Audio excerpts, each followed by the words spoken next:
देवादिदेव महादेव का सर्वश्रेष्ठ और प्रिय आभूषण यानी रुद्राक्ष। रुद्राक्ष कितने प्रकार के होते हैं? कौन सा रुद्राक्ष श्रेष्ठ होता है? कौन सा रुद्राक्ष पहनना चाहिए? रुद्राक्ष की पहचान क्या है? उसकी कीमत क्या है? कहाँ से लेना चाहिए? कैसा लेना चाहिए? इन सभी प्रश्नों पर हम यहाँ पर आज चर्चा करेंगे। देखिए, इस चर्चा को हम लोग शुरू करें इससे पहले एक छोटा सा निवेदन भी रहेगा। यदि आप पहली बार अध्यात्म ज्योतिष पर विजिट कर रहे हैं तो चैनल को सब्सक्राइब कर लें और बेल आइकन को भी साथ में दबा लें, ताकि समय समय पर आपको हमारे चैनल की जो अपडेट्स हैं वो आपको प्राप्त होती रहेगी। अध्यात्म है, ज्योतिष है, रत्न रुद्राक्ष है, वास्तु है, ये तमाम प्रकार के कार्यक्रम आपको हमारे चैनल पर मिलते रहते हैं। देखिए, जब रुद्राक्ष की बात आती है तो आप सब जानते हैं कि ये देवादेव महादेव के चक्षु से उत्पन्न अश्रुबिंद के द्वारा इनका जन्म हुआ है। इसलिए रुद्र और अक्ष शब्द मिलाकर रुद्राक्ष बना है। रुद्राक्ष भगवान शिव का एक प्रिय आभूषण है। भगवान इसको सदैव धारण करते हैं और हर व्यक्ति को धारण करना चाहिए। कई बार लोगों को लगता है कि स्त्रियां पहन सकती नहीं, या बच्चे। इसको बच्चे पहन सकते हैं, स्त्रियां पहन सकते हैं, बूढ़े पहन सकते हैं, यानी कोई भी पहन सकता है। वैसे तो सामान्यतः अगर बात की जाए तो कोई भी रुद्राक्ष पहना जा सकता है, इसमें कोई दिक्कत नहीं है। कई बार हम लोग भ्रमित हो जाते हैं कौन सा मुखी पहने। लेकिन हाँ, ये बात भी निश्चित है कि अगर हम किसी खास पर्पज से पहन रहे हैं तो तब हमको किसी खास रुद्राक्ष का चयन करना चाहिए। या राशि के हिसाब से पहन रहे हो, या दशाओं के हिसाब से पहन रहे हो, या अपनी कोई कार्य सिद्धि के लिए हम पहन रहे हैं, ऐसे में हमें एक निश्चित मुखी रुद्राक्ष धारण करना चाहिए। अब हम बात कर लेते हैं रुद्राक्ष की पहचान की। देखिए, पहचान की अगर बात करें तो वैसे तो सामान्यतः पारखी उसको पहचान सकता है। चोर आपने देखा होगा कि नकली आभूषण को हाथ नहीं लगाता है और असली को चुरा लेता है। क्यों? उसे दूर से इसकी परख है।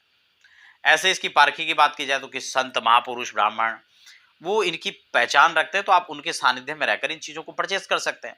कहां से खरीदे? पूरे भारतवर्ष से कहीं भी आप ले सकते हैं, कोई दिक्कत नहीं है। लेकिन हाँ, इसकी पहचान आपको है तो आप उसे ले सकते हैं। खासकर किसी भी तीर्थ क्षेत्रों में रुद्राक्ष खूब मिलता है, लेकिन आपको ध्यान होना चाहिए कि जहां पर इस चीज की डिमांड ज्यादा होती है वहां पर डुप्लीकेट की गुंजाइश बहुत ज्यादा बढ़ जाती है। बड़े शोरूम के अंदर जाएंगे तो वहां की हम चर्चा ही नहीं करेंगे, क्या हो सकता है। कुल मिलाकर हम इस पर अगर बात करें पहचान के लिए, तो सबसे पहले हमारे हाथ में जब रुद्राक्ष आए तो हम इसको देखें कि क्या इसमें नेचुरल के कुछ गुण हैं या नहीं है। प्राकृतिक रुद्राक्ष कभी भी एक आकार का, कभी भी कोई उसमें इस प्रकार की चीज, कोई सफाई वो हमें नजर नहीं आएगी। उसमें कुछ रेसे नजर आएंगे, कहीं से कुछ उसके रेखाएं कटी फटी होंगी। लेकिन हमें लगता है कि नहीं, इसके पूरे स्पष्ट मुख दिखना चाहिए, जबकि मशीन के द्वारा निर्मित किया हुआ या किसी चीज से, किसी डाई में बनाया हुआ, वो प्रॉपर एक साइज का होगा। इसलिए रुद्राक्ष कभी भी एक साइज का नहीं होता है, कभी एक स्वरूप का नहीं होता है। वो प्राकृतिक है, इसलिए उसका अपना एक स्वरूप हो सकता है। जल में डुबाएंगे तो डूब जाता है, लेकिन कई बार यह भी सूत्र काम नहीं करता है। कारण क्या होता है कि अगर कच्चा रुद्राक्ष कीड़े ने खा दिया तो भी वो जल में तैरने लगता है, होता असली है जबकि। अब दूसरी बात करें कि इसको लैब टेस्टेड। अब लैब टेस्टेड के नाम पे आजकल होता क्या है कि वो 5-10 रुपए का जो कार्ड परमानेंट छपा के रखा हुआ है, वही सब रुद्राक्ष के साथ दे दिया जाता है और हम इसको इसका सर्टिफिकेट मान लेते हैं, जबकि ऐसा बिल्कुल भी नहीं है। हाँ, आप खुद इसको किसी लेबोरेटरी में, अच्छी लैब में आप चेक कराएं तो उसका प्रमाण हो सकता है। और मुझे लगता है जो 400 के रुद्राक्ष के लिए 1000-2000 रुपए खर्च कोई लैब में नहीं करता है। हाँ, कोई बहुत महंगा रुद्राक्ष है तो उसको निश्चित रूप से आपको लैब में टेस्ट करवा लेना चाहिए। अब हम बात करते हैं कि कौन सा रुद्राक्ष पहनना चाहिए। मैं एक मुखी से लेकर 14 मुखी तक आपके साथ चर्चा कर बात कर लेते हैं नौ मुखी रुद्राक्ष की। देखिए, नौ मुखी रुद्राक्ष को नौ शक्तियों का, नौ शक्ति संपन्न माना गया है। नौ शक्तियों का, नौ दुर्गा का उसको प्रतिनिधित्व करने वाला रुद्राक्ष माना जाता है। बात करें नवनिधि की, अष्ट सिद्धियों की, वह इस रुद्राक्ष के धारण करने मात्र से व्यक्ति को प्राप्त हो जाता है। दिव्य शक्ति इस रुद्राक्ष के अंदर होती है। जैसे मैंने पहले भी आपको बताया कि कोई भी रुद्राक्ष धारण कर सकते हैं, लेकिन विशेष कामना आप रखते हैं, कोई सिद्धियां आप प्राप्त करने, कोई शक्ति संपन्न आप बनना चाहते हैं, तो नौमुखी रुद्राक्ष धारण करना अच्छा है। साहस की बात है, जहां पर व्यक्ति साहस फीका पड़ जाता है, डर, भय और प्रतिकूल वातावरण है, उसके लिए आप इसको धारण कर सकते हैं। अपने पराक्रम, अपने बल को बढ़ाने के लिए, अपने यश को बढ़ाने के लिए नौमुखी रुद्राक्ष धारण किया जा सकता है। सम्मोहन शक्ति को बढ़ाने वाला नौमुखी रुद्राक्ष होता है।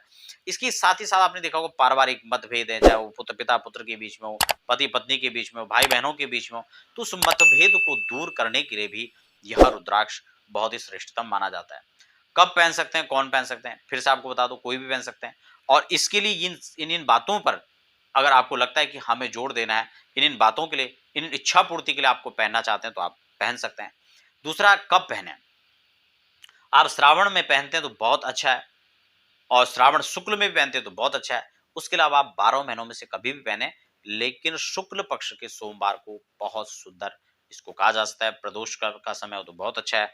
इसके अलावा आप जब इसको पहने तो आप कच्चे दूध और गंगा जल से इसको स्नान करा लें और ओम ह्रीम हुम नमः, ओम ह्रीम हुम नमः इस मंत्र से आप 108 बार इसका अभिमंत्रित करें और फिर इसको गले में धारण कर सकते हैं।